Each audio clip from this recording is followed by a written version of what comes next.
Hi friends, அனைவருக்கும் வணக்கம். நம்ம ஃப்ரெண்டு ஃபார்முக்கு விசிட் போயிருந்தோம். அப்போ பார்த்தீங்கன்னா நாட்டுக்கோழி முட்டை இருக்குதுன்னு சொல்லியிருந்தாங்க. சரி வாங்கலாம்னு சொல்லிட்டு வாங்கினோம். இப்போ பார்த்தீங்கன்னா சிம்பிளாக தான் செட்டு போட்டிருக்காங்க. கோழிலாம் அருமையாக வளர்த்துறாங்க.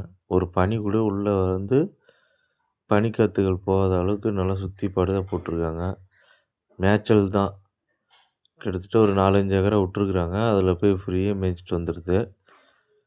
ஆனால் முட்டை வாங்கும்போது பார்த்தீங்கன்னா, பாருங்க எவ்வளோ பெரிய முட்டை இது. இது ஒரு ரகம். அடுத்தது பார்த்தீங்கன்னா 4 முட்டை வெள்ளையா இருக்குது. அடுத்து பார்த்தீங்கன்னா, இதோட இன்னொரு 3 முட்டை மீடியமா இருந்துச்சு. அப்புறம் பார்த்தீங்கன்னா, ஒரு முட்டை ரொம்ப சின்னதாவே இருக்குது. நம்ப காடை வைக்கிற மாரி அதோட கொஞ்சம் பெருசு. இந்த முட்டை தான். 4 முட்டையும் 4 வெரைட்டியா இருக்குங்க. உங்க ஃபார்ம்லயும் இந்த மாரி ஏதாவது வந்திருந்தா கமெண்ட் பண்ணுங்க. எதனால வருதுன்னு சொல்லுங்க.